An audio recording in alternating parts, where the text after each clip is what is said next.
Hi, it's me again with Corel Tips and Tricks. Somebody sent me this file and they traced it off something, but it's made up of a lot of different lines and it will not fill. If we take a rectangle and put it around there, he evidently has his object set on fill, which I would never really understand, but that's beside the point. So if we take the Smart Fill tool on blue, fill that in, you can see the only thing that's really closed is the part behind the player. So we'll get rid of the rectangle. Now, because these are all different parts, we need to select them all and go up to Object and combine them. Now it's one part, but they'll probably still leak.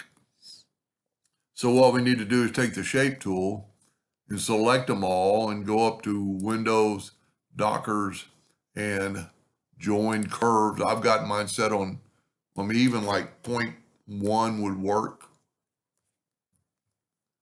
And then hit apply, and what that did, that joined them all. I'm still going to put a rectangle around it just in case it leaks.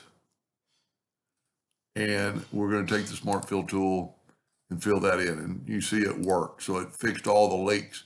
Now he's already fixed I told him, I said the L needs a little work because it's got some, when he traced it, that's really easy to do.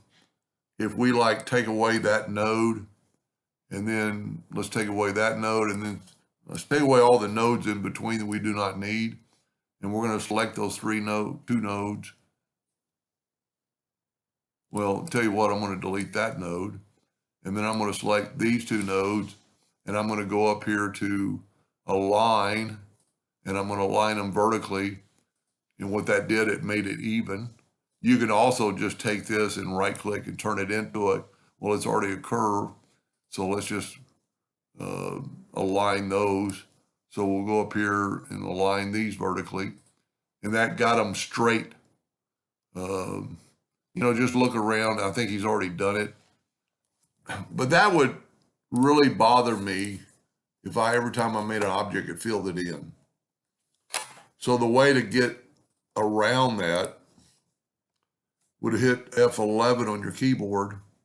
That goes up to your fill and go right here and put no fill and then say okay. And then graphic and say okay. That way, every time you make an object, and I would also draw in hairlines, but that's what I do. So I'm going to hit F12 on the keyboard and go to graphic. And I'm actually going to change it to hairline and red. And depending on your printer or a laser engraver, you can go right here and go RGB and then red and then say okay. Now every time we draw a box, it's going to be a red hairline. Every time we draw a circle, it's going to be a red hairline. Drawing in hairlines, to me, it makes it a lot easier. You can find the leaks a lot better. Anyway, I hope that helped him a little bit. Thank you for watching.